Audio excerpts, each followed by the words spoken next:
En el corazón del pensamiento de Adolf Hitler se encontraba una idea fija. El mundo era un campo de batalla permanente, donde los pueblos, como los individuos, estaban condenados a luchar por su supervivencia. Para Hitler, la historia era una lucha biológica entre razas, la moral, una invención de los débiles, y la paz, una ilusión que solo servía para adormecer a los pueblos destinados a dominar. Nacido en el Imperio Austrohúngaro, había observado desde joven lo que consideraba un fracaso de la unidad nacional alemana. Veía en la diversidad étnica y cultural del imperio un signo de decadencia. Su experiencia en Viena, entre 1908 y 1913, fue decisiva. La ciudad imperial, con su mezcla de pueblos, religiones y dialectos, le ofreció un laboratorio humano donde cristalizó su odio. Allí leyó panfletos nacionalistas, escuchó discursos antisemitas y absorbió la idea de que el judaísmo no era una religión, sino una conspiración internacional contra la pureza de los pueblos. Esa creencia se convertiría en el eje central de su pensamiento. En Mein Kampf, publicado entre 1925 y 1926, Hitler desarrolló su visión del mundo con un tono profético. Sostenía que el destino de Alemania estaba predeterminado por la sangre y que su deber histórico era expandirse hacia el este para asegurar el espacio vital, el Lebensraum, que su pueblo necesitaba para prosperar. Los pueblos eslavos, en su concepción, eran razas inferiores destinadas a servir o desaparecer. El marxismo, decía, era una invención judía para destruir las naciones desde dentro y la democracia una máscara de la debilidad. En su mente, solo una dictadura racialmente pura podía restaurar la grandeza alemana. La Primera Guerra Mundial reforzó todas esas ideas. La derrota de 1918 y el Tratado de Versalles se convirtieron en el símbolo de la humillación nacional. Hitler no veía aquel desenlace como una consecuencia militar, sino como una traición interna, un complot urdido por socialistas, judíos y liberales. Esta puñalada por la espalda, como él la llamaba, fue el mito que necesitaba para justificar su futuro ascenso. Su pensamiento se transformó en una religión de redención nacional. Alemania debía ser purificada mediante la guerra, el sacrificio y la obediencia absoluta a un líder destinado por la historia. En la cosmovisión hitleriana, la naturaleza no tenía compasión. Solo las especies más fuertes sobrevivían y las débiles merecían desaparecer. Esa idea darwinista deformada se proyectó sobre las relaciones humanas y políticas. Hitler veía al pueblo alemán como un organismo colectivo.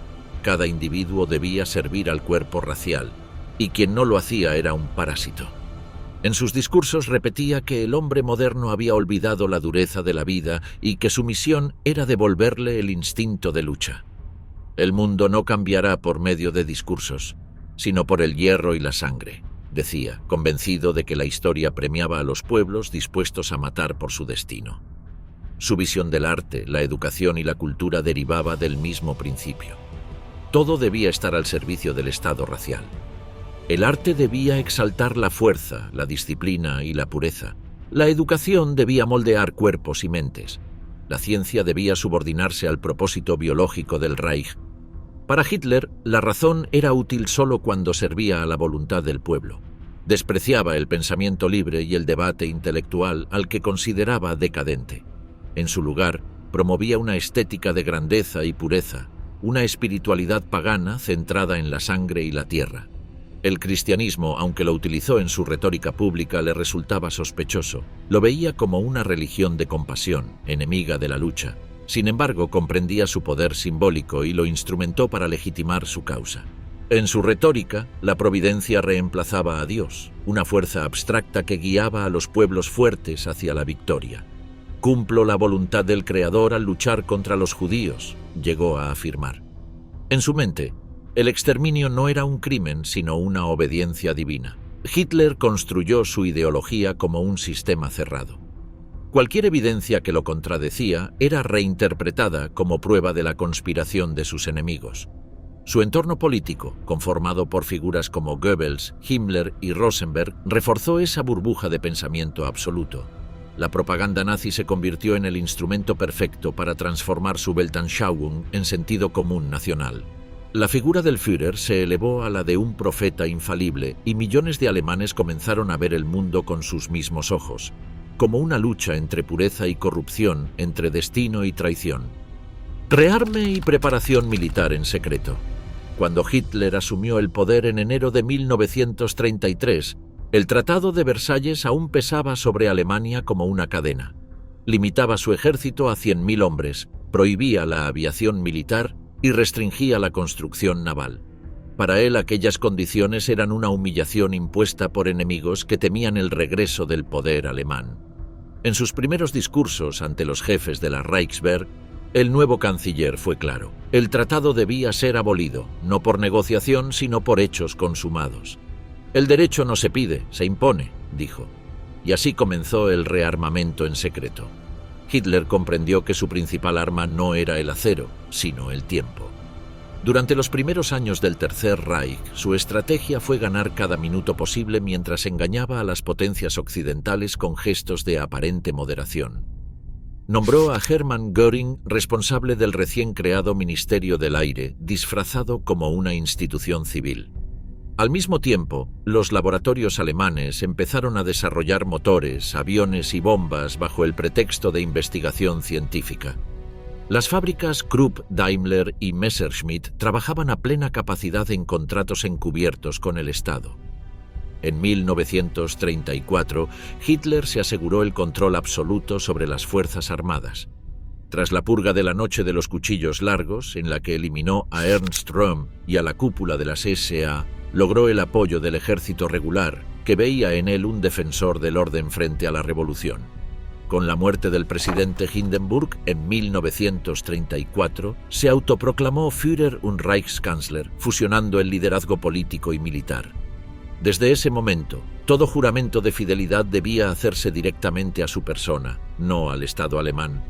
La propaganda presentó el rearme como un renacimiento espiritual. En los desfiles de Nuremberg, Hitler mostraba a la nación su nueva fe en el acero y la disciplina. Mientras tanto, el mundo observaba con una mezcla de indiferencia y esperanza. Muchos líderes europeos, especialmente en Gran Bretaña, veían al nuevo régimen como un baluarte contra el comunismo soviético. Hitler supo explotar esa percepción. Cada vez que ampliaba el ejército o violaba una cláusula del tratado, prometía que era el último paso, que su único deseo era restaurar la dignidad alemana. En marzo de 1935 dio el golpe definitivo. Anunció públicamente el restablecimiento del servicio militar obligatorio y la creación de la Luftwaffe, una fuerza aérea que ya existía en secreto. Fue un acto de desafío abierto al orden internacional, pero la respuesta fue débil. Francia protestó, Gran Bretaña expresó preocupación y la Sociedad de Naciones no hizo nada. Hitler interpretó ese silencio como una señal. Las democracias no estaban dispuestas a luchar por la paz que decían defender. Ese mismo año, lanzó el Plan Cuatrienal, confiando su ejecución a Göring. El objetivo era convertir a Alemania en una potencia autosuficiente capaz de sostener una guerra larga. Se invirtió en siderurgia, combustibles sintéticos y armamento pesado. Las industrias se reorganizaron bajo la lógica de la movilización permanente. La economía, la ciencia y la juventud quedaron subordinadas al proyecto bélico. Hitler creía que la voluntad de un pueblo podía superar cualquier limitación material y que los recursos del planeta pertenecían por derecho natural a las razas fuertes. En marzo de 1936, las tropas alemanas cruzaron el Rin y remilitarizaron la zona desmilitarizada, otro acto prohibido por Versalles. Fue una apuesta temeraria, el ejército aún era débil y una respuesta militar francesa habría destruido el régimen. Pero nadie reaccionó. Hitler lo interpretó como una confirmación de su destino. Esa noche dijo a sus oficiales: «Ahora sé que puedo hacerlo todo».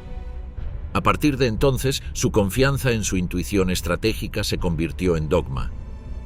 Durante los años siguientes, reforzó su sistema de alianzas y espionaje.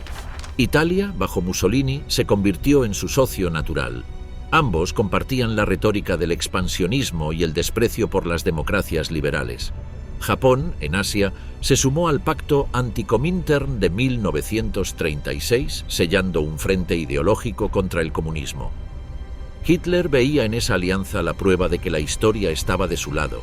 de que los pueblos guerreros del mundo se unían contra la decadencia occidental.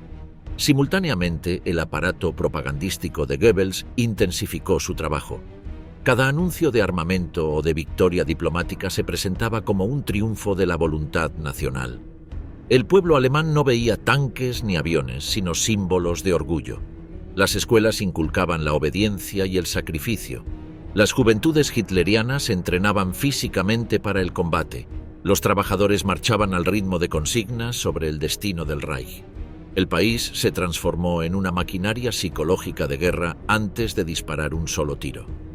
Hitler mantenía una doble máscara ante el mundo. En los escenarios internacionales hablaba de paz, de cooperación europea, de respeto entre naciones. En privado, dictaba órdenes para acelerar la producción de cañones y blindados. Sus reuniones con los jefes militares eran minuciosas, casi teatrales. Pedía informes sobre cada calibre, cada avión, cada plan logístico, convencido de que la guerra futura debía ganarse antes de comenzar. En su mente, Alemania era una fortaleza sitiada que debía prepararse para un enfrentamiento inevitable. En 1938, el rearme estaba casi completo. Alemania producía más acero que Gran Bretaña y Francia juntas. Las nuevas divisiones acorazadas, que se convertirían en la futura columna vertebral de la Blitzkrieg, estaban listas. Ese mismo año, Hitler movió la siguiente pieza: Austria. La anexión, presentada como una unión fraterna, fue en realidad una invasión cuidadosamente planeada. El Anschluss se ejecutó sin disparar una bala. Las potencias occidentales, paralizadas por el recuerdo de la Gran Guerra, aceptaron el hecho consumado. El éxito austríaco convenció a Hitler de que su intuición era infalible. Si el mundo no se había atrevido a defender Viena, tampoco lo haría con Checoslovaquia. En septiembre de 1938, en la conferencia de Múnich, logró que las democracias cedieran los Sudetes con la excusa de proteger a los alemanes étnicos. Lo que los demás vieron como diplomacia, él lo interpretó como rendición. Su estrategia de engaño había funcionado. Alemania había reconstruido su ejército, expandido sus fronteras y humillado a sus enemigos, todo sin una guerra abierta. A finales de 1938, Hitler estaba convencido de que la historia lo protegía. La Wehrmacht era el instrumento de su voluntad y Europa, un tablero dominado por el miedo. Solo quedaba dar el siguiente paso: transformar el rearme en conquista. La justificación para invadir Polonia. En la mente de Hitler, la guerra contra Polonia no era una agresión, sino una necesidad histórica. Desde hacía años hablaba del Lebensraum, el espacio vital que Alemania debía conquistar hacia el este para asegurar su supervivencia. Polonia, creada tras el Tratado de Versalles, simbolizaba todo lo que él despreciaba: una nación artificial, sostenida por los aliados y habitada, según su retórica, por razas mezcladas incapaces de gobernarse. Para Hitler, su mera existencia era una afrenta al destino del pueblo alemán. Durante los primeros meses de 1939, su discurso cambió de tono. Ya no hablaba de justicia ni reparación, sino de destino. En reuniones privadas con sus generales, afirmaba que Alemania debía actuar antes de que las democracias pudieran reaccionar. Sabía que su ejército estaba listo, que su industria podía sostener la guerra y que la población lo seguía ciegamente. Solo faltaba construir la justificación. En su lógica, el agresor debía presentarse como víctima. A principios de año, ordenó a la maquinaria propagandística de Goebbels preparar una narrativa sobre los abusos sufridos por las minorías alemanas en el corredor polaco y en la ciudad libre de Danzig. La prensa nazi comenzó a publicar historias falsas de campesinos asesinados, mujeres ultrajadas y familias germanas perseguidas.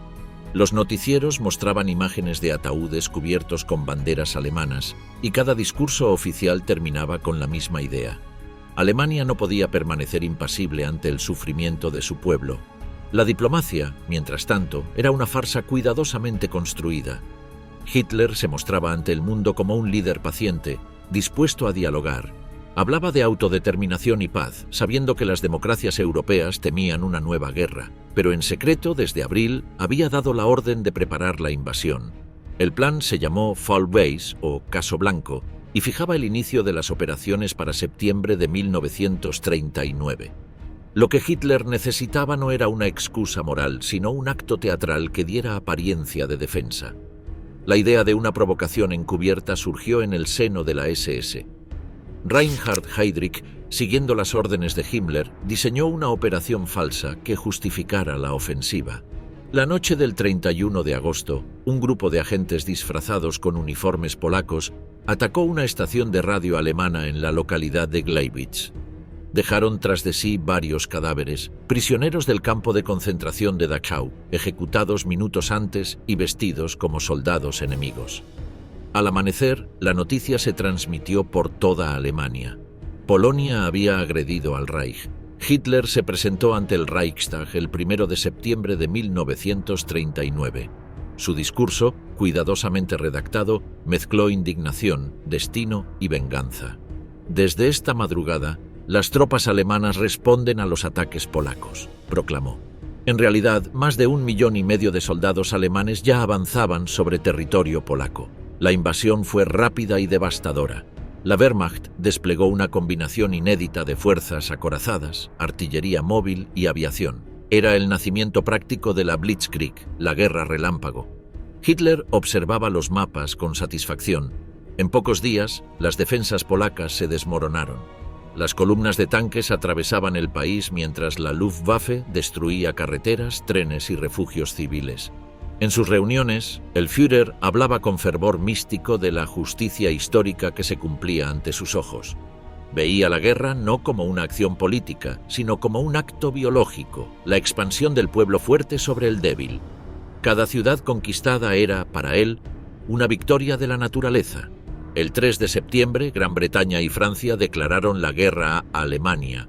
Hitler no lo esperaba tan pronto. Durante años había apostado a que el miedo las paralizaría, como en Múnich, pero esta vez el silencio se rompió. Sin embargo, no se inmutó.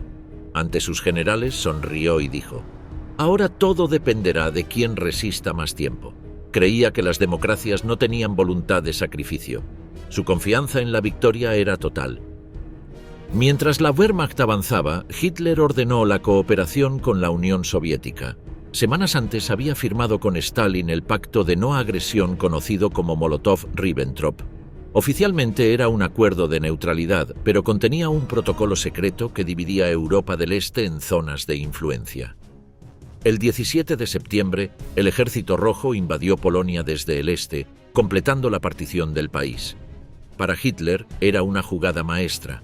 Había neutralizado a su enemigo más temido, la Unión Soviética, y evitado una guerra en dos frentes. Las imágenes de Varsovia destruida fueron celebradas como triunfo en Berlín. Goebbels organizó desfiles, películas y noticieros que mostraban a Hitler como el restaurador del orden. La invasión, presentada como operación de liberación, reforzó su aura de infalibilidad. En su fuero interno creía que el destino lo guiaba. «Nada podrá detenernos», dijo ante sus ministros. «El próximo paso será dictado por la providencia». En los territorios ocupados, la SS y la Gestapo comenzaron su propio trabajo. A medida que el ejército avanzaba, los Einsatzgruppen ejecutaban a intelectuales, oficiales y sacerdotes polacos. Hitler veía esas acciones como un requisito político: destruir la identidad nacional para borrar cualquier posibilidad de resistencia. La guerra, desde su perspectiva, no era solo una cuestión militar, sino racial. Polonia debía desaparecer como nación para dejar espacio al futuro imperio germánico. A fines de septiembre, el país estaba dividido. Varsovia cayó el día 27 y el último bastión polaco se rindió el 6 de octubre. En Berlín, Hitler fue recibido por multitudes eufóricas. En los balcones ondeaban banderas, los niños cantaban himnos y los periódicos hablaban del genio estratégico del Führer. En la Cancillería, los oficiales lo observaban caminar con paso lento, seguro, como un actor en su papel sagrado. Creía haber demostrado que la historia respondía a su voluntad, que la guerra era una prueba de fe y que los dioses del destino habían elegido a Alemania para reescribir el mapa de Europa. La admiración por la Blitzkrieg y las primeras victorias. Hitler asistió a las campañas relámpago con una mezcla de fascinación técnica y éxtasis ideológico. La Blitzkrieg no fue una invención milagrosa del Führer, pero encajó perfectamente en su visión del mundo: rapidez, decisión y la aniquilación del adversario antes de que pudiera articular su resistencia. Observaba la coordinación entre blindados, aviación y artillería como una coreografía destinada a imponer la voluntad de Alemania por la vía de la eficacia. La campaña occidental de 1940 fue su gran triunfo cinematográfico. La estrategia que llevó a la caída de Francia combinó audacia operativa con astucia política. Tras simular una ofensiva por el norte, los alemanes ejecutaron el verdadero movimiento a través de las Ardenas, una región que los aliados consideraban impracticable para grandes unidades blindadas. Cuando las columnas acorazadas emergieron en terrenos inesperados, el colapso fue psicológico tanto como militar. París cayó con una rapidez que paralizó a Europa occidental.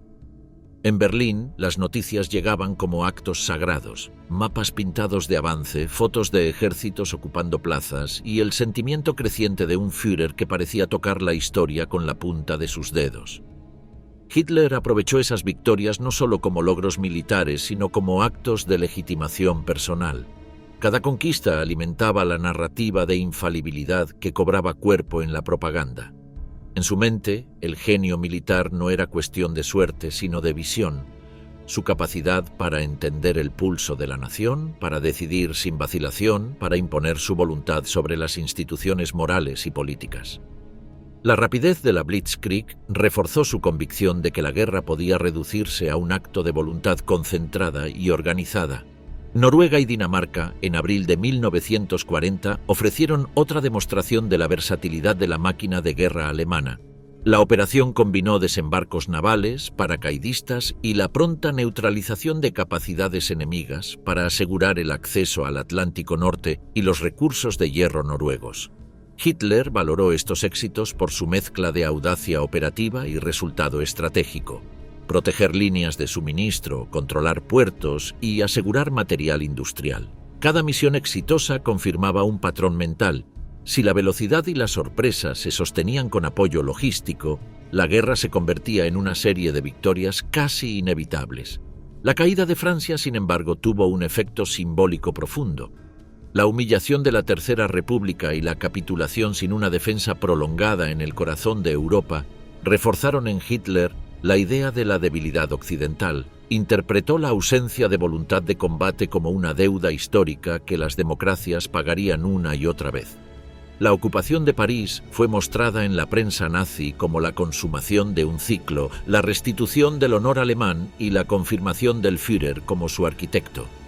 La iconografía del Reich, compuesta por banderas, estandartes e himnos, se volvió inseparable de la narrativa de victoria rápida y total. La Blitzkrieg, vista desde Berlín, parecía justificar todo. Al frente, sin embargo, la realidad era distinta en matices que no alteraban la percepción de Hitler.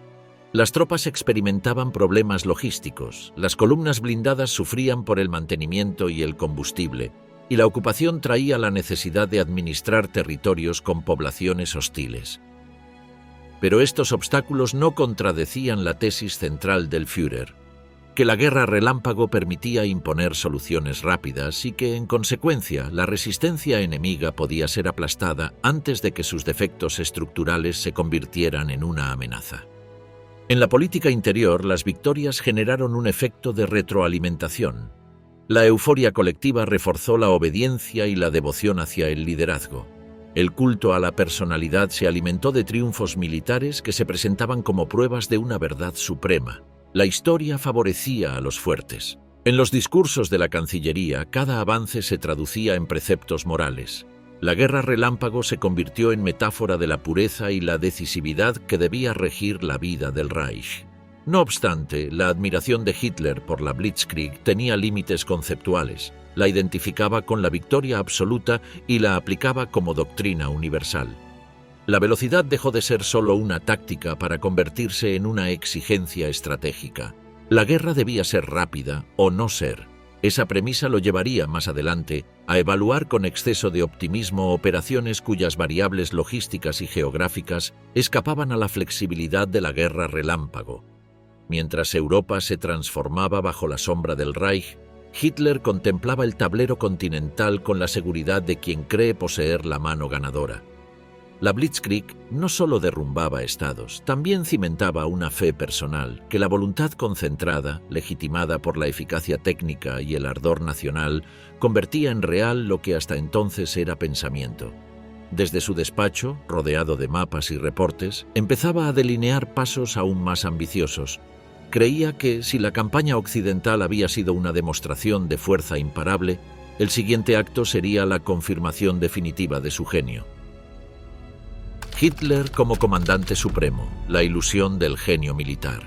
El éxito de las campañas de 1940 consolidó en Hitler una certeza peligrosa, que su intuición era superior a cualquier cálculo técnico. Los generales podían conocer el arte de la guerra, pero solo él comprendía su espíritu. Desde entonces, el Führer comenzó a asumir un papel cada vez más directo en la conducción militar, interviniendo en los planes, modificando estrategias y subordinando la lógica operativa al cumplimiento de su visión ideológica. En los primeros años del conflicto, mantenía una relación de aparente respeto con el alto mando. La Wehrmacht había demostrado eficacia y disciplina, y sus comandantes gozaban aún de cierto margen de decisión. Sin embargo, a medida que las victorias se acumulaban, Hitler fue desplazando la autoridad profesional por la lealtad personal. Consideraba que la prudencia militar era una forma de cobardía y que las dudas de sus oficiales no eran tácticas, sino síntomas de debilidad moral. En el cuartel general de la Cancillería y, luego, en la guarida del Lobo en Prusia Oriental, comenzó a dirigir las operaciones con obsesiva minuciosidad. Exigía informes diarios, corregía posiciones de unidades en los mapas y reescribía directivas completas. Lo hacía con la seguridad de quien se sentía elegido por la historia. La guerra, para él, era una manifestación de voluntad, y si la voluntad era pura, no podía fracasar. En las reuniones de Estado Mayor, su tono cambiaba con los meses. Del entusiasmo exaltado pasó al monólogo autoritario. Ya no escuchaba a nadie. Hitler veía el mando militar como un acto espiritual, no técnico. En sus palabras, los generales pensaban en líneas, él pensaba en destinos. Repetía que los hombres del frente combatían no solo por Alemania, sino por una causa cósmica, y que su deber era mantenerlos en movimiento, sin vacilar. Las pérdidas eran inevitables, la retirada, inconcebible. En su mente, cada decisión debía reflejar la fe del líder en la misión histórica del Reich. Esa mentalidad se tradujo en una estructura de mando cada vez más rígida. El alto mando del ejército comenzó a perder autonomía frente al nuevo alto mando de las Fuerzas Armadas, creado bajo su control directo. Hitler veía en esta reorganización una forma de unificar la estrategia, pero en realidad era un mecanismo para concentrar el poder en su persona. Los oficiales más brillantes, como Halder, Brauchitsch y Rundstedt, empezaron a entender que la guerra se estaba librando no tanto en el frente como en la mente del Führer. Su jornada era una rutina de obsesión. Se levantaba tarde, trabajaba de noche, dormía poco. Pasaba horas sobre los mapas, moviendo divisiones con lápices de colores, convencido de que conocía cada colina y cada carretera mejor que los hombres que combatían allí. Rechazaba los informes negativos y castigaba la duda. Cuando una ofensiva no avanzaba, culpaba a la falta de fe en la victoria. Para Hitler, la guerra era un acto de creencia, no de cálculo. En privado, despreciaba a la vieja aristocracia prusiana que dominaba los rangos superiores del ejército. Los consideraba incapaces de comprender su visión política. Mientras ellos hablaban de estrategia, él hablaba de destino racial. Esa distancia ideológica se convirtió en desconfianza. Los generales que recomendaban prudencia eran apartados o humillados. Los que obedecían sin preguntar, ascendían. La meritocracia militar fue sustituida por la devoción ideológica. El control que ejercía sobre los mandos también era emocional. Alternaba elogios grandilocuentes con explosiones de ira. Su estilo no era el de un estratega racional, sino el de un profeta en trance. Creía que su sola presencia infundía fuerza a las tropas y que su voz podía cambiar el curso de las batallas. Los oficiales aprendieron a adaptar los informes a sus expectativas, a suavizar los fracasos, a inventar progresos. Así se formó un círculo vicioso donde la realidad militar desapareció detrás del mito. Hitler se inspiraba en los modelos que admiraba de la historia alemana: Federico el Grande, Bismarck, los conquistadores que habían moldeado naciones por la fuerza de la decisión. Pero en su caso, la historia se transformaba en teatro. Se presentaba como un comandante omnisciente, un genio autodidacta que había roto con los dogmas del pasado. La propaganda reforzaba esa imagen. Cada operación exitosa era atribuida a su genialidad personal, no al trabajo colectivo del Estado Mayor. Esa ilusión de infalibilidad creció con la velocidad de sus victorias. En los años 1940 y 1941, la Europa continental parecía rendida a su paso. Noruega, Holanda, Bélgica, Francia, los Balcanes, todos habían caído bajo su control. Hitler veía en ello la confirmación de su doctrina del mando absoluto. La historia no premia a los que dudan, decía. Para él, los dioses estaban de su lado, y la guerra no era sino el escenario donde debía demostrar su papel como conductor de pueblos. Sin embargo, bajo la superficie del éxito se gestaba un error fatal. Al sustituir el juicio técnico por la fe personal, Hitler transformó la estructura de mando en una extensión de su mente. Ninguna crítica sobrevivía. Las decisiones tácticas se subordinaban a los símbolos ideológicos. Resistir significaba creer, retirarse, traicionar. Así nació la rigidez que más tarde costaría millones de vidas. En el verano de 1941, convencido de su infalibilidad, Hitler emprendió la campaña que consideraba el clímax de su destino: la conquista del Este. Lo que empezó como una guerra de expansión se convertiría en una guerra de aniquilación. El odio al comunismo y la fantasía del imperio alemán en el Este. Desde los primeros años del nacionalsocialismo, el comunismo representaba para Hitler mucho más que una doctrina política. Era, en su visión del mundo, una amenaza existencial. Lo identificaba como una creación judía destinada a destruir las naciones desde dentro y a corromper la pureza racial. En Mein Kampf ya había fijado la ecuación que guiaría toda su política exterior: judaísmo igual a bolchevismo. Esa idea, repetida durante años, se transformó en la justificación ideológica de la guerra total contra la Unión Soviética. Para Hitler, el conflicto con Stalin no era una disputa de sistemas, sino una cruzada racial. Los veía como razas inferiores, incapaces de crear cultura o Estado y, por tanto, condenadas a servir como mano de obra o desaparecer. Su modelo de futuro era un imperio agrario germánico que se extendiera hasta los Urales, abasteciendo al Reich de alimento, materias primas y esclavos. A fines de 1940, mientras aún combatía en el oeste de Europa, Hitler ya pensaba en esa expansión. La Operación Barbarroja comenzó a tomar forma en su mente como una empresa providencial. En su discurso interno, Alemania debía destruir a la Unión Soviética no solo por seguridad militar, sino para cumplir su destino histórico. En la práctica, el plan fue diseñado con un desprecio absoluto por las advertencias logísticas. Hitler veía la magnitud del territorio soviético no como una dificultad, sino como una oportunidad para demostrar la superioridad germana. Las órdenes previas a la invasión dejaron clara su intención. No se trataba de una guerra convencional, sino de una guerra de aniquilación. Los comisarios políticos del Ejército Rojo debían ser ejecutados en el acto. Las ciudades, privadas de suministros, serían dejadas morir de hambre. Los prisioneros de guerra serían tratados como subhumanos. Hitler exigía una brutalidad sin límites, convencido de que la compasión era debilidad. Los altos mandos militares, aunque inquietos, acataron. En el sistema que él había creado, la obediencia era sinónimo de lealtad. El 22 de junio de 1941, más de 3 millones de soldados alemanes cruzaron la frontera soviética. Fue la mayor invasión terrestre de la historia. Hitler observó el avance desde la guarida del lobo con la emoción de quien contempla la culminación de su misión. Estaba convencido de que bastarían unos meses para destruir al coloso con pies de barro. Decía que bastaba con patear la puerta para que toda la estructura bolchevique se viniera abajo. Al principio, los informes parecían confirmarlo. En pocas semanas, los ejércitos alemanes tomaron Minsk, Smolensk, Kiev. Cientos de miles de prisioneros soviéticos marchaban hacia el oeste en interminables columnas. Hitler veía las imágenes y hablaba de ellas como de un castigo divino. Cada victoria era para él una prueba de que la naturaleza premiaba la fuerza y castigaba la debilidad. La Blitzkrieg se extendía ahora sobre el continente euroasiático como una religión, pero detrás de las victorias iniciales comenzaba a gestarse la contradicción de su sueño imperial. El territorio era demasiado vasto, las distancias inabarcables, el invierno se acercaba y la resistencia soviética no se derrumbaba como había predicho. Sin embargo, Hitler no aceptaba la realidad. Interpretaba cada retraso como una falta de fe de sus generales. El bolchevismo está muerto, solo que aún no lo sabe, decía. Ordenó avanzar sin descanso hacia Moscú, convencido de que una sola gran batalla decidiría el destino del mundo.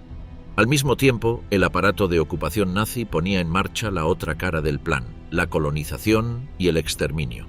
En los territorios conquistados, los Einsatzgruppen recibieron órdenes directas de eliminar judíos, comunistas y toda figura asociada con la inteligencia local. Los asesinatos masivos en Ucrania, Bielorrusia y los países bálticos fueron presentados como medidas de seguridad. Para Hitler, formaban parte de la ingeniería biológica de su imperio, limpiar el suelo de elementos indeseables para repoblarlo con colonos alemanes. El llamado Generalplan Ost, elaborado por la SS bajo supervisión de Himmler, proyectaba el desplazamiento o eliminación de más de 30 millones de personas. En los documentos internos se hablaba de evacuación, pero el sentido era claro: la germanización total del este. Las aldeas serían destruidas, los niños seleccionados por rasgos raciales, las cosechas confiscadas para alimentar al Reich. Hitler imaginaba un paisaje ordenado, con granjas modelo y carreteras imperiales, habitado solo por germanos puros. Era la utopía racial convertida en plan de Estado.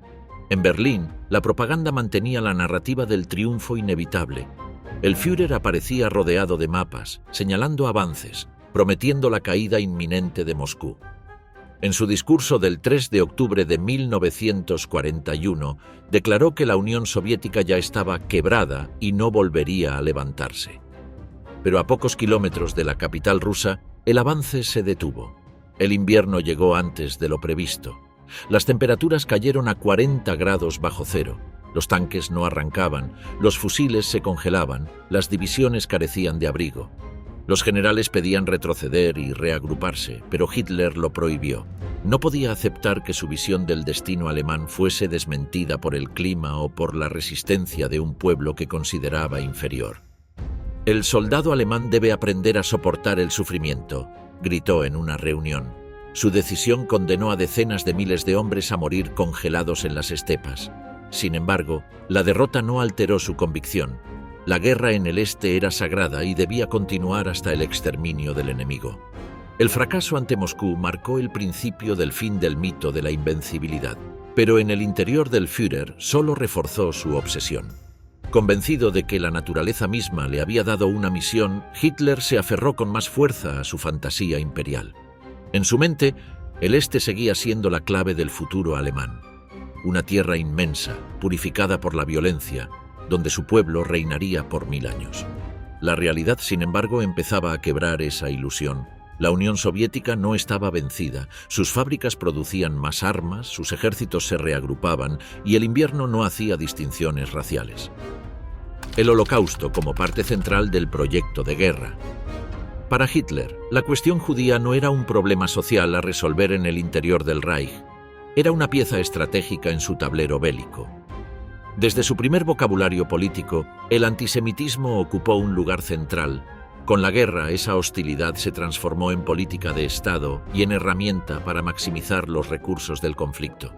La eliminación sistemática de los judíos se articuló así no solo como un fin ideológico, sino como un medio para asegurar la eficacia militar, la explotación económica y la reordenación demográfica del continente. En la visión hitleriana, la presencia judía era inseparable de la decadencia que atribuía a Occidente y de la amenaza bolchevique que atribuía al Este. Exterminar a los judíos significaba, en su lógica, purgar la nación de un supuesto tumor y, a la vez, despojar a un enemigo interno de sus redes económicas y culturales. En el plano práctico, la depuración de comunidades enteras liberaba bienes que podían ser expropiados para financiar la guerra y sostener al aparato estatal. para un liderazgo que veía la sociedad como un recurso manipulable. La represión tenía también un cálculo utilitario. El aparato que transformó el odio en acción fue una maquinaria compleja en la que Hitler delegó funciones y legitimidad. Himmler y la SS se encargaron de convertir la intención ideológica en procesos administrativos y operativos. Las unidades móviles de exterminio, los Einsatzgruppen, siguieron al avance de la Wehrmacht en 1941, ejecutando masacres en masa en las retaguardias soviéticas. Las matanzas en Babi Yar, en Kiev o en las vastas llanuras ucranianas fueron, desde la óptica del liderazgo, medidas de seguridad que debían eliminar posibles focos de resistencia y aniquilar a quienes por etnia o pertenencia política eran considerados enemigos. La logística del crimen evolucionó con la guerra. Lo que comenzó como ejecuciones masivas en fosas abiertas fue racionalizado y tecnificado. Campos, guetos, deportaciones y finalmente centros industriales de la muerte. El establecimiento de campos de concentración y de exterminio como Auschwitz-Birkenau, Treblinka, Sobibor y Beujek correspondió a una planificación metódica donde la burocracia se combinó con el impulso genocida. Documentos, órdenes, listas de transporte y registraciones contables muestran cómo la eficiencia administrativa se puso al servicio del objetivo criminal. Para Hitler y sus colaboradores, la capacidad de organizar el aniquilamiento era una demostración de control total sobre la sociedad y sobre la guerra. La conferencia de Wannsee, en enero de 1942, simbolizó la conversión del antisemitismo en política de Estado a escala europea. Allí, altos funcionarios del Reich coordinaron mecanismos de deportación y tratamiento de las poblaciones judías de los territorios bajo control alemán. Desde la perspectiva del Führer, esas decisiones no eran errores morales, sino pasos lógicos en la consolidación de un imperio racial que requería la supresión de lo considerado impuro. La racionalidad técnica empleada en Wannsee y en los ministerios reveló la frialdad con que se trató la aniquilación. La muerte fue calculada, medida y organizada con la misma minuciosidad con la que se planificaban ofensivas y suministros. Hitler percibía además una dimensión instrumental en el uso de la mano de obra prisionera. Los campos no solo fueron lugares de exterminio, se transformaron también en fuentes de trabajo esclavo para la industria armamentística y la economía ocupacional. Empresas alemanas y administraciones militares extrajeron beneficios del trabajo forzado. La explotación económica estaba así en línea con el objetivo bélico: mantener producción y abastecimiento en condiciones de escasez. Desde el escritorio del Führer, la lógica era clara: si la guerra exigía recursos, la represión podía proveerlos. La relación entre la guerra y el genocidio se expresó también en la marginalización de las normas internacionales. Bajo el pretexto de seguridad, se suspendieron convenios, se anuló la protección de civiles y se redefinió la ley como instrumento de excepción. Hitler vio en ello la oportunidad de formalizar prácticas que, en tiempos de paz, habrían sido impensables. La excepción de la guerra justificó, en el lenguaje del régimen, medidas extraordinarias que se aplicaron sistemáticamente contra los judíos y otros grupos perseguidos. Aun cuando la cúpula militar podía advertir sobre los riesgos estratégicos y logísticos de dedicar recursos a la represión masiva, Hitler sostuvo que la destrucción de elementos indeseables era inseparable del éxito militar. En su cálculo, permitir la existencia de comunidades consideradas subversivas era un riesgo más peligroso que cualquier desgaste de material bélico. Además, la política de terror interior servía para aterrorizar a poblaciones enteras y reducir la posibilidad de sabotaje o resistencia en territorios ocupados. La represión pasó así a ser un instrumento de pacificación y control territorial. El costo humano de estas decisiones fue inconmensurable y para la máquina del Estado nazi fue también una variable integrada en la planificación: deportaciones por tren, selección sistemática a la llegada y un flujo continuo de hombres, mujeres y niños que pasaban por un proceso industrial de anulación. Hitler no solo toleró esa maquinaria, la legitimó en términos históricos y biológicos, presentándola como un acto necesario para la supervivencia del pueblo alemán. En su relato, la eliminación era una tarea histórica, comparable en su gravedad a las grandes empresas políticas que, según él, forjaban naciones. Con la guerra extendiéndose y las líneas de frente cambiando, La política genocida se mantuvo como prioridad. No fue una política marginal ni un accidente, fue una pieza central del proyecto político y militar del régimen. El error fatal, subestimar a la Unión Soviética y al invierno ruso. La campaña contra la Unión Soviética estuvo marcada por un doble error de cálculo que, en la mente de Hitler, no podía existir: subestimar la capacidad de resistencia del adversario y menospreciar la fuerza de la naturaleza. Ambos elementos, que para cualquier jefe militar prudente habrían sido variables esenciales, fueron para él obstáculos prescindibles en la marcha de un destino que creía inexorable. Esa mezcla de arrogancia y negación constituyó, con el tiempo, la herida abierta que acabaría por desangrar al Reich. En el verano de 1941, la magnitud de la invasión sobrepasó cualquier precedente. Más de 3 millones de hombres, miles de carros y cientos de aviones se volcaron hacia el este con un ritmo demoledor. Los primeros éxitos parecían confirmar la lógica de la Blitzkrieg: ruptura profunda, envolvimiento de grandes fuerzas y desplome del aparato estatal enemigo. Pero al mismo tiempo que las divisiones avanzaban, las líneas de suministro se alargaban en una geometría que la logística alemana no había experimentado a esa escala. Carreteras de tierra convertidas en fajas de barro, rutas ferroviarias con diferentes anchos de vía, almacenes que quedaban a cientos de kilómetros de las columnas móviles, todo ello iba minando la promesa de avance continuo. Hitler no aceptó que la guerra en el este exigiera otro modo de hacer la guerra. Para él, la flexibilidad demostrada en Europa occidental debía replicarse idéntica en Rusia. Requirió que las unidades penetraran sin detenerse, que la ofensiva fuese implacable hasta la ruptura final. Cuando el alto mando sugería pausas para reorganizar, asegurar comunicaciones y reagrupar suministros, el Führer interpretaba la propuesta como falta de voluntad. «El enemigo se romperá si seguimos adelante», insistía, convencido de que cualquier respiro era una concesión moral y estratégica. La decisión operacional que simbolizó esa mezcla de fe y error fue la dispersión de objetivos. En lugar de concentrar todas las fuerzas sobre un objetivo decisivo como Moscú, Hitler avaló la desviación de grandes unidades hacia el sur y el norte, la toma de Ucrania, con sus recursos agrícolas e industriales, y el cerco sobre Leningrado, con su valor simbólico e histórico. Para él, poseer esos territorios era tanto una cuestión material como una afirmación del dominio racial. Los generales, que pedían priorizar y concentrar, vieron cómo la campaña se diluía en frentes, cada uno con su propia sangría de recursos. La inteligencia también falló en alimentar la ilusión.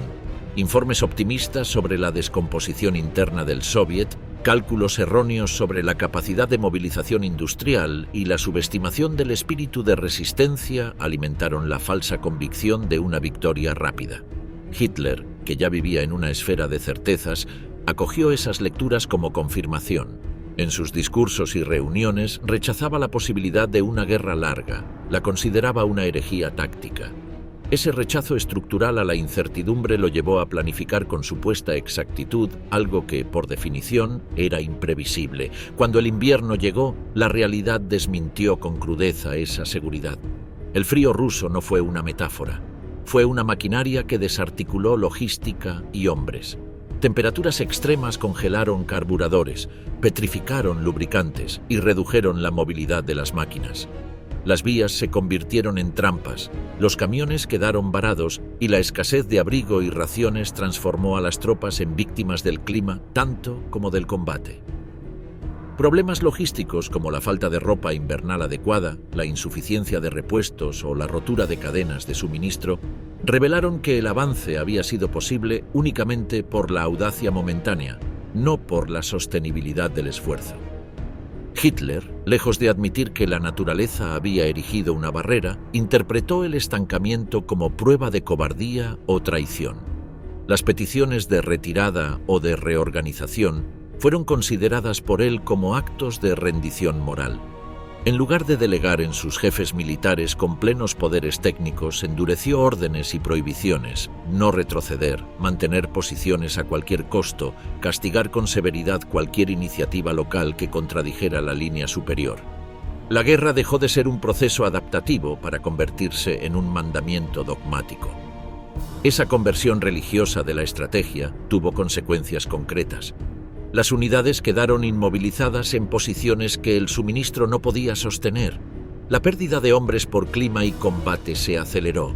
La moral se deterioró en condiciones que la propaganda no podía ocultar. La marea humana que creía capaz de civilizar el Este comenzó a sufrir la erosión de la fatiga y la inanición. Los informes de frente, que antes se ajustaban para no contrariar al Führer, empezaron a acumular cifras imposibles de disimular, pérdidas crecientes, líneas de reemplazo insuficientes y una capacidad industrial soviética que reubicaba fábricas más allá de los Urales y aumentaba su producción. La subestimación del enemigo también se materializó en la incapacidad para prever la resistencia popular y la guerra partisana. Donde Hitler esperaba la rendición de poblaciones inferiores, la ocupación fue recibida con sabotajes, guerrillas y una guerra de desgaste que multiplicó la necesidad de tropas de ocupación. Cada acto de represión contra civiles, concebido como un instrumento de pacificación racial, alimentó la resistencia y desvió recursos militares hacia la represión interna.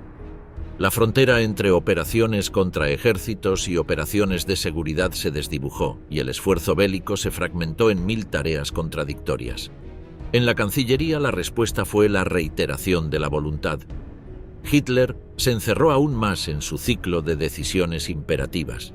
La noción de una retirada estratégica se volvió políticamente inaceptable. El error ya no era solo táctico, se había convertido en principio político y en prueba de carácter. Rendirse a la evidencia habría sido admitir que su visión histórica era falible, y eso, en su esquema mental, equivalía a traición. La combinación de distancias inabarcables, resistencia reorganizada, condiciones climáticas extremas y decisiones políticas que negaban la lógica logística creó, en conjunto, una telaraña de problemas. Cada intento de solución parcial encontraba una respuesta adversa. Reorganizar retrasaba operaciones. Reforzar frentes debilitaba otras áreas. Insistir en ofensivas prolongaba las pérdidas. Lo que al principio había parecido una demostración de poder se transformó en una trampa de desgaste. La entrada de Estados Unidos en la guerra. El 7 de diciembre de 1941, el ataque japonés a Pearl Harbor cambió el equilibrio mundial. Para Hitler, la noticia llegó como un golpe inesperado, pero que interpretó con la misma lente ideológica que todo lo demás, no como una advertencia, sino como una confirmación de su visión del mundo. Durante meses, los servicios de inteligencia le habían informado de tensiones crecientes entre Japón y Estados Unidos. Sin embargo, ni siquiera los estrategas más optimistas del alto mando creían que Tokio atacaría directamente a una potencia tan industrializada. Cuando la radio anunció el bombardeo de Pearl Harbor, Hitler reaccionó con una mezcla de euforia y alivio. En su visión, la entrada de Japón significaba la apertura de un segundo frente que distraería a los enemigos occidentales del Reich. Era, según él, la alianza de los pueblos guerreros contra los imperios del dinero y la decadencia. El 11 de diciembre, sin haber sido atacado por Washington, Alemania declaró la guerra a Estados Unidos. La decisión no fue consultada con los mandos militares ni con sus asesores diplomáticos. Fue un acto de impulso ideológico. Hitler lo consideró inevitable. Si el mundo estaba dividido entre dos órdenes irreconciliables, la confrontación total debía consumarse. En su discurso ante el Reichstag habló de Roosevelt como el portavoz del judaísmo internacional y presentó la guerra como una cruzada contra el capitalismo y el comunismo, ahora reunidos en un mismo bloque. La entrada estadounidense alteró las proporciones de la guerra de un modo que ni siquiera él podía medir. Hasta ese momento, Alemania se había enfrentado a potencias europeas con recursos limitados o desorganizados. Ahora debía luchar contra un continente industrial con capacidad casi infinita de producción. En 1942, las fábricas estadounidenses comenzaron a fabricar más aviones, tanques y barcos que toda Europa combinada. Pero Hitler, atrapado en su propia fe en la voluntad sobre la materia, desestimó las cifras. En las reuniones nocturnas del cuartel general, repetía que el verdadero enemigo no estaba en los frentes, sino en las mentes corruptas que manejaban la prensa y la economía. La guerra, decía, debía convertirse en un enfrentamiento global entre civilizaciones. Esa interpretación ideológica le impidió ver la dimensión logística del conflicto que él mismo había provocado. Mientras los Estados Unidos multiplicaban su producción, Alemania seguía atada a los recursos que lograba extraer de territorios ocupados y a un sistema industrial que ya mostraba signos de fatiga. Su reacción fue intensificar el control político interno. Las derrotas parciales en el frente oriental, el fracaso en Moscú y el inicio de los bombardeos aliados sobre Alemania lo empujaron hacia una retórica de resistencia total. En sus discursos de 1942 y 1943, Hitler habló de la guerra mundial final entre los pueblos del espíritu y los del dinero. Reclamó del pueblo alemán un sacrificio absoluto. El enemigo no era ya un ejército, era el mundo entero. La propaganda de Goebbels adaptó el relato. Las fábricas trabajaban sin descanso mientras la población soportaba el racionamiento y los primeros bombardeos. En los noticieros se mostraban imágenes de ruinas con música heroica de fondo, exaltando la resistencia. Hitler aparecía en público con menos frecuencia, pero cuando lo hacía, su figura seguía proyectando autoridad. Las masas aún lo veían como el hombre que había devuelto el orgullo nacional, no como el líder que había empujado a Alemania hacia un abismo cada vez más profundo. Internamente, el Führer seguía convencido de que el curso de la guerra podía revertirse con una maniobra decisiva. A pesar de las advertencias de sus generales, se negó a replegar tropas del frente oriental. Prefería perder divisiones enteras antes que reconocer que el sueño de dominar Eurasia había terminado. En sus conversaciones privadas, la entrada de Estados Unidos era descrita como un accidente, una provocación del sionismo internacional. En realidad, lo había transformado en el arquitecto involuntario de una guerra imposible de ganar. Los aliados, mientras tanto, consolidaban una coalición sin precedentes. La cooperación entre Estados Unidos, Gran Bretaña y la Unión Soviética unificó recursos, inteligencia y estrategia. La producción masiva de material bélico en América y el abastecimiento a la Unión Soviética a través de rutas como el Ártico convirtieron la superioridad material en una avalancha. Hitler lo sabía, pero rechazaba toda comparación cuantitativa. Las máquinas no vencen a los hombres, insistía. Su fe en la voluntad colectiva alemana seguía siendo su argumento final.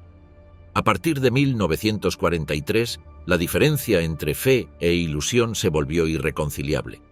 El frente oriental se desmoronaba lentamente, el norte de África se perdía e Italia comenzaba a tambalearse como aliado.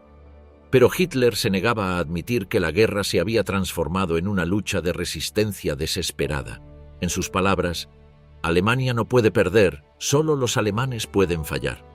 Esa frase pronunciada con frialdad definía su nueva estrategia: intensificar la disciplina interna, eliminar toda duda y prolongar la guerra más allá de cualquier razonamiento lógico.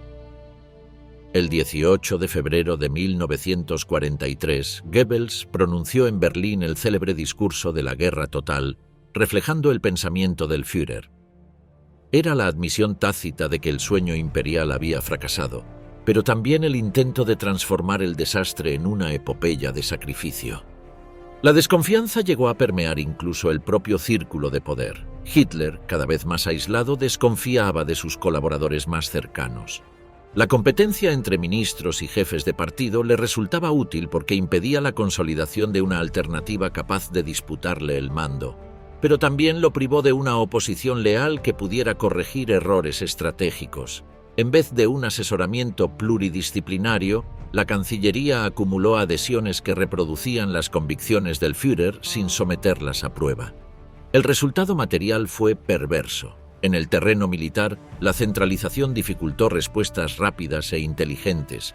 En la administración económica, la competencia entre organismos obstaculizó la coordinación necesaria para una economía de guerra sostenida y, en la sociedad, la omnipresencia del aparato represor destruyó espacios de crítica y de iniciativa civil que, en otras circunstancias, podrían haber permitido adaptaciones prácticas. Choques directos con generales clave. La guerra había transformado a Hitler en un comandante que ya no toleraba matices. Su autoridad absoluta dentro del Reich lo había acostumbrado a un entorno donde toda discrepancia se interpretaba como traición. En el frente militar, esa psicología lo enfrentó con los mismos hombres que, en los primeros años, habían ejecutado con brillantez sus órdenes. Las tensiones con los generales se convirtieron en un teatro de sospechas, destituciones y humillaciones públicas. La guerra dejó de ser una empresa colectiva y se convirtió en una prolongación del temperamento del Führer. Uno de los primeros en experimentar esa confrontación fue Gerd von Rundstedt, un veterano del ejército prusiano que había participado en casi todas las grandes campañas alemanas.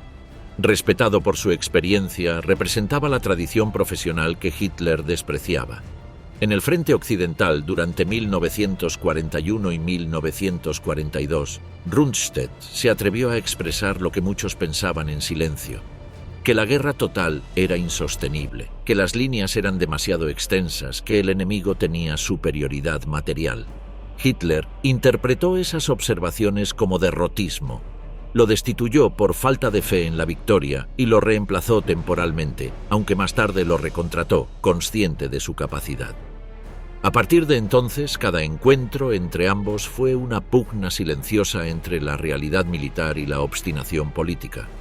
Heinz Guderian, el creador intelectual de la Blitzkrieg, fue otro de los blancos de esa tensión. Guderian había demostrado que la movilidad y la sorpresa podían decidir una guerra, pero su franqueza lo hacía intolerable para Hitler. Cuando el invierno ruso detuvo la ofensiva de 1941, Guderian insistió en replegarse para salvar unidades y reorganizar la logística. Hitler lo acusó de cobardía. En diciembre lo expulsó del mando y lo dejó en reserva. Guderian, que había simbolizado la innovación técnica del ejército alemán, se convirtió en un paria dentro de la estructura que él mismo había ayudado a crear. Solo fue rehabilitado en 1943, cuando el desastre del Este obligó a Hitler a recurrir nuevamente a sus antiguos críticos, aunque bajo estricta vigilancia. El caso más emblemático fue el de Erwin Rommel, el zorro del desierto. En África, Rommel se había convertido en un héroe tanto para el pueblo alemán como para la propaganda del régimen. Su audacia y su sentido táctico lo hicieron legendario, pero su independencia despertó la desconfianza del Führer. Hitler admiraba sus victorias, pero lo irritaba su tendencia a actuar sin esperar órdenes. Cuando la situación en el norte de África comenzó a deteriorarse, Rommel advirtió sobre la imposibilidad de resistir sin refuerzos ni combustible. Propuso retirarse a posiciones defensivas. Hitler, fiel a su dogma de no ceder terreno, lo acusó de derrotismo y ordenó resistir hasta el final. En privado calificó a Rommel de general de los turistas, incapaz de comprender la dimensión ideológica de la guerra. La caída del Afrika Korps y la pérdida del norte de África en 1943 sellaron el destino de su relación. Aunque Rommel continuó sirviendo en Europa, el Führer ya no confiaba en él. Cuando en 1944 fue implicado indirectamente en el complot del 20 de julio, su suerte quedó sellada. Hitler le ofreció una elección: un juicio público que arrastraría a su familia o el suicidio silencioso. Rommel eligió la segunda opción. Para el Führer, su muerte fue otra purga necesaria. Para la historia fue el símbolo de la ruptura definitiva entre el ideal militar y la locura política del régimen. Las disputas no se limitaron a los frentes exteriores. En la estructura interna del alto mando, Hitler mantuvo un clima de competencia y vigilancia que anulaba cualquier coordinación efectiva. La rivalidad entre la Wehrmacht, la Luftwaffe y la SS era incentivada deliberadamente. Göring, Himmler y Keitel se espiaban entre sí para ganar la confianza del Führer. Los informes llegaban distorsionados, las cifras se maquillaban, los fracasos se disfrazaban de victorias parciales. En esa maraña de desinformación, Hitler tomaba decisiones cada vez más desconectadas de la realidad, pero nadie se atrevía a contradecirlo. Su desconfianza era total. Veía conspiraciones en cada retraso, en cada sugerencia de repliegue. En las reuniones, su tono pasaba de la calma fría al estallido de ira en cuestión de minutos. Lanzaba objetos, golpeaba la mesa, gritaba a los oficiales hasta reducirlos al silencio. Las discusiones tácticas se transformaban en interrogatorios ideológicos. Preguntaba no qué pensaban, sino en qué creían. La guerra se volvió una prueba de fe personal. El Führer ordena, la historia obedece. repetía, convencido de que los mapas se doblegarían ante su voluntad. En 1944, las tensiones alcanzaron un punto irreversible. El desembarco aliado en Normandía reveló la fragilidad del sistema de mando. Los generales pedían libertad de maniobra para responder con rapidez. Hitler insistía en dirigir cada movimiento desde su búnker, sin aceptar que el frente cambiaba por minutos. Rundstedt, nuevamente en el mando del oeste, imploró autorización para replegarse y reorganizar la defensa. Hitler se lo prohibió. «No puede haber retirada en suelo alemán», dictó. Días después, volvió a destituirlo. La cadena de órdenes contradictorias convirtió la defensa en caos. Mientras los aliados avanzaban, el Führer seguía convencido de que un contraataque milagroso revertiría la situación. Los generales que habían sido sus instrumentos se convirtieron en sus víctimas. Muchos fueron degradados, arrestados o forzados al suicidio. Los que permanecieron a su lado lo hicieron más por miedo que por convicción. Hitler había conseguido lo que siempre quiso: un ejército completamente subordinado a su voluntad. Las órdenes suicidas y la negación de la realidad. En los últimos años de la guerra, el liderazgo de Hitler dejó de ser un ejercicio de estrategia para convertirse en una sucesión de mandatos imposibles. Su relación con la realidad se fracturó bajo el peso de la derrota, pero su autoridad, alimentada por el miedo y el fanatismo, siguió intacta. Las órdenes se volvieron expresiones de voluntad, sin base material ni sentido táctico. Resistir, morir, sacrificar. Esas palabras reemplazaron cualquier lógica militar. El Führer había transformado la guerra en una liturgia donde cada pérdida debía justificarse como prueba de pureza. El punto de inflexión fue Stalingrado. La ciudad, convertida en símbolo, absorbió los últimos vestigios de racionalidad en la estrategia alemana. Desde el verano de 1942, Hitler había insistido en conquistarla no por su valor industrial, sino por su nombre. La victoria debía ser una humillación directa para Stalin. Cuando las tropas del Sexto Ejército, al mando del general Friedrich Paulus, quedaron cercadas por las fuerzas soviéticas en el invierno de 1942, los comandantes pidieron permiso para romper el cerco y replegarse.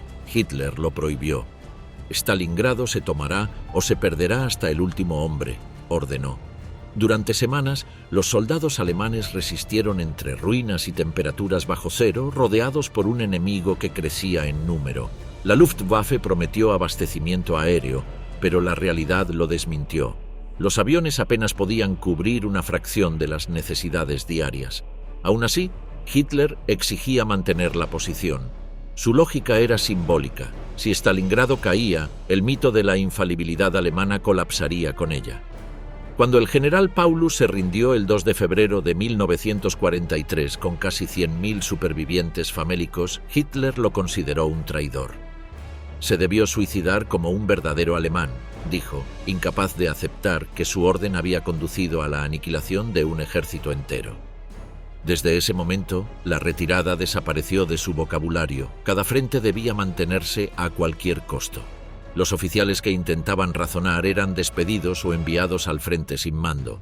A partir de 1943, la estructura militar alemana funcionaba bajo una consigna única: resistir aunque no quedaran armas, ni combustible, ni hombres. Las divisiones destruidas eran reconstituidas sobre el papel y las órdenes llegaban desde el búnker con precisión matemática y completa desconexión. Hitler dirigía batallas con mapas y alfileres, creyendo que el frente respondía a la geometría.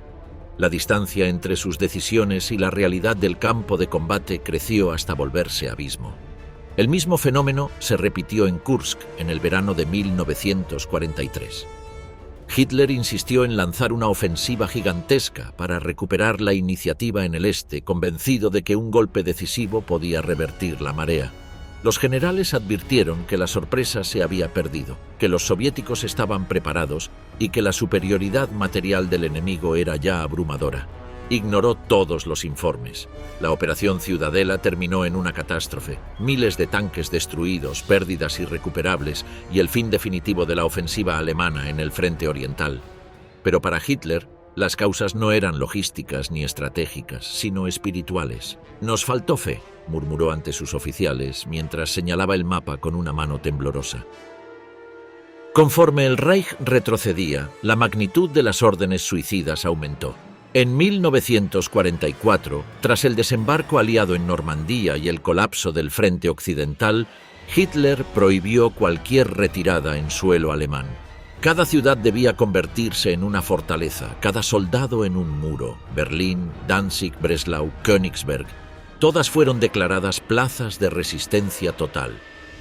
La consigna era una sentencia. Quien se rindiera sería ejecutado, quien sobreviviera debía resistir.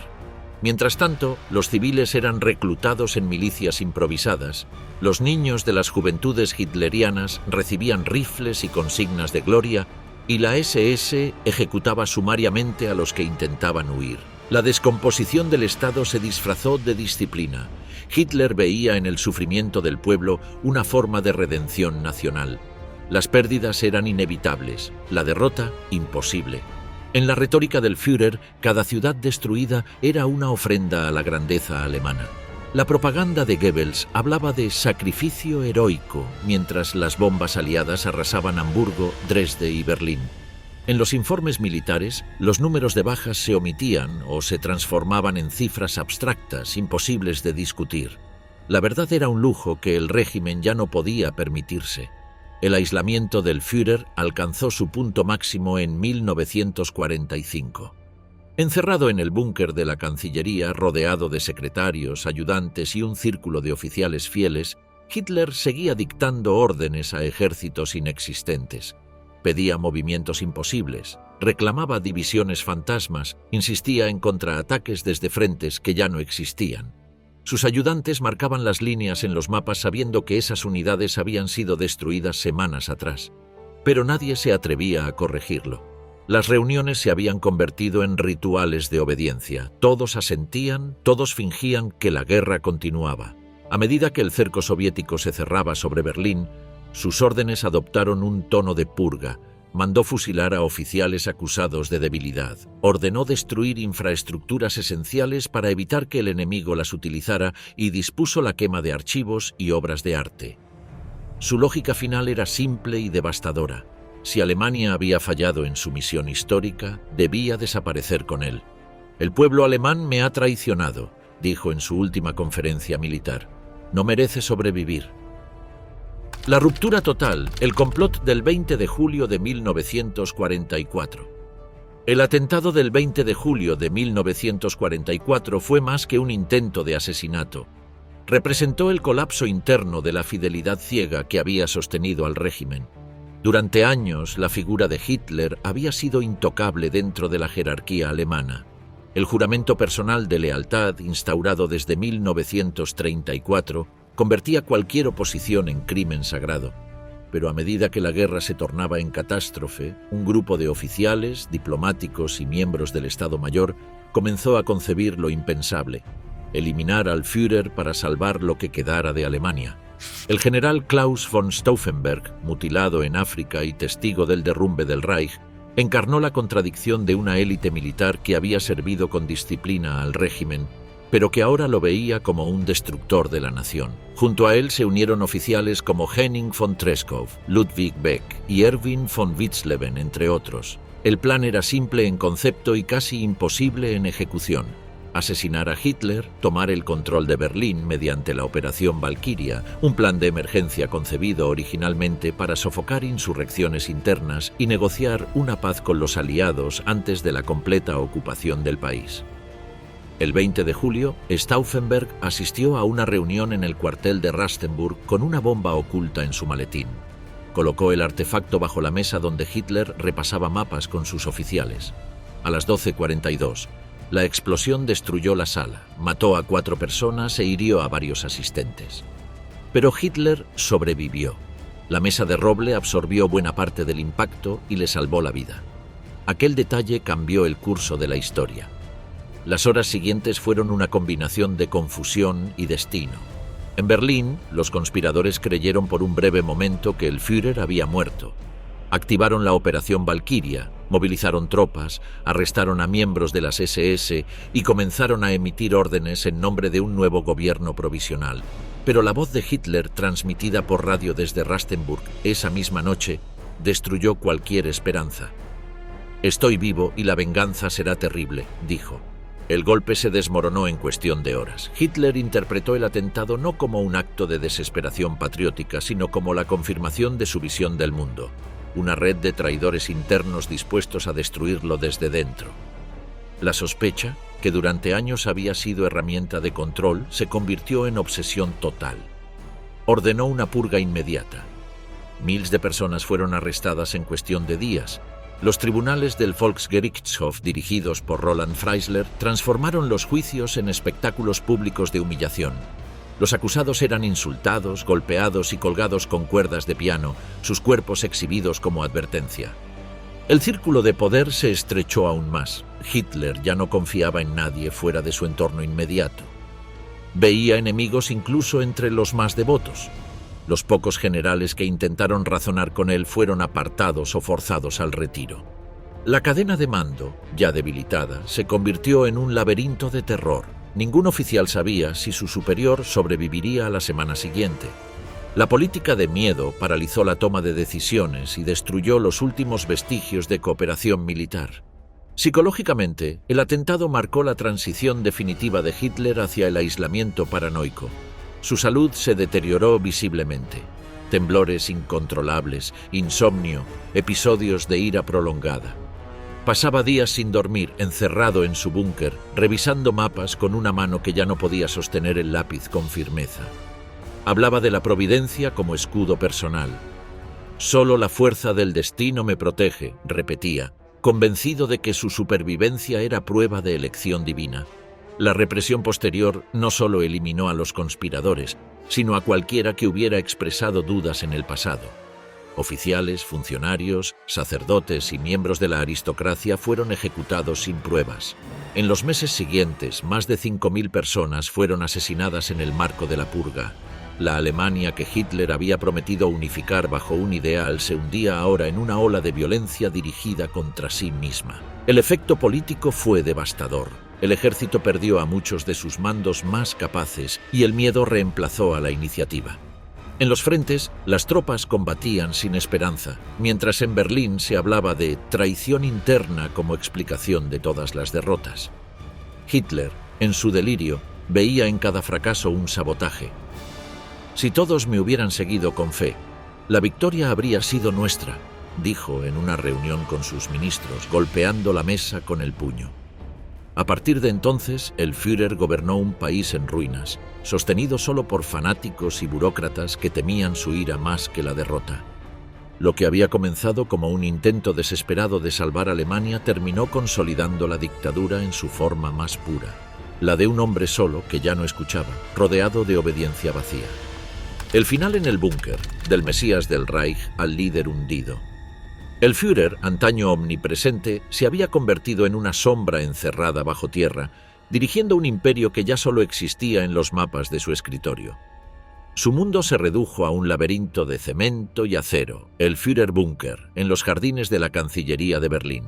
Allí, rodeado por secretarios, oficiales, médicos y asistentes personales, Hitler pasó sus últimos 120 días de existencia. El búnker tenía aire húmedo, pasillos estrechos y una iluminación que nunca apagaba. Su rutina era un eco del pasado. Repasaba informes que ya no reflejaban nada real, dictaba órdenes a ejércitos inexistentes y reprendía a generales que hacía tiempo habían perdido el control de sus unidades. Cada día su círculo se reducía más. Eva Braun, su compañera de años, permanecía a su lado. Joseph Goebbels, su ministro de propaganda, era el último creyente inquebrantable. La Alemania exterior había dejado de existir. Berlín era un campo de ruinas. Niños de las juventudes hitlerianas patrullaban las calles con lanzagranadas, los civiles morían bajo los bombardeos y los refugios estaban saturados. Hitler, sin embargo, se negaba a abandonar la capital. Decía que su destino debía cumplirse allí, donde había comenzado su grandeza. Su creencia en la providencia se volvió dogma final. Si el pueblo alemán había fallado, debía ser destruido junto con él. El deterioro físico de Hitler era evidente. Sufría temblores constantes, apenas podía caminar y sus discursos se habían vuelto monólogos erráticos. Hablaba de contraataques imposibles, de divisiones que ya no existían, de armas secretas que cambiarían el curso de la guerra. Sus ayudantes fingían tomar nota. Las reuniones con el Estado Mayor se transformaron en ceremonias vacías, en las que se leían partes de guerra irreales y se trazaban planes en mapas que representaban territorios ya ocupados. A veces, pasaba minutos en silencio, mirando el suelo antes de estallar en furia. En abril de 1945, cuando las tropas soviéticas cruzaron el Oder y se acercaron a Berlín, Hitler aún ordenó una defensa total. Divisiones formadas por adolescentes, ancianos y restos de unidades destruidas recibieron la orden de luchar hasta el final. Goebbels organizó discursos radiofónicos en los que prometía la resurrección del Reich y comparaba la situación con la caída de Roma. Para los fieles, morir por Hitler era una forma de redención. Para los demás, solo quedaba el silencio. El 16 de abril comenzó la ofensiva final soviética sobre Berlín. En menos de 2 semanas, el cerco era total. Hitler continuaba emitiendo órdenes a ejércitos fantasma, creyendo que el 12º ejército del general Wenck llegaría a rescatar la ciudad. Ninguna de esas fuerzas existía ya como estructura operativa. Aún así, ordenó contraataques imaginarios. Convencido de que el destino intervendría una vez más a su favor, los días siguientes fueron un descenso hacia el delirio. Hitler dictó su testamento político el 29 de abril de 1945, redactado por su secretaria Traudl Junge. En él culpaba a los judíos por la guerra y declaraba su fe en la misión histórica del nacionalsocialismo. Designó a Karl Dönitz como sucesor, a Goebbels como canciller del Reich y dejó instrucciones para que su cuerpo no cayera en manos del enemigo. Esa noche se casó con Eva Braun en una breve ceremonia dentro del búnker. Hubo champaña y silencio. Al amanecer, Berlín ardía. El 30 de abril, mientras los soviéticos se abrían paso por las calles vecinas, Hitler se despidió de su personal. Se recluyó en su habitación junto a Eva Braun. Ordenó no ser interrumpido. Poco después, se oyó un disparo. Cuando los asistentes abrieron la puerta, lo encontraron desplomado en el sofá. Un tiro en la sien, una cápsula de cianuro rota en la boca. Eva Braun yacía junto a él, también envenenada. Los cuerpos fueron envueltos en mantas, rociados con gasolina y quemados en el jardín de la Cancillería, siguiendo sus instrucciones. La noticia se propagó por los pasillos del búnker como un rumor contenido. Goebbels, fiel hasta el final, se suicidó al día siguiente junto con su esposa después de asesinar a sus 6 hijos. Los restos del régimen se disolvieron entre llamas y humo. En los días siguientes, el ejército soviético tomó la Cancillería y el Reich, que debía durar un milenio, desapareció tras 12 años.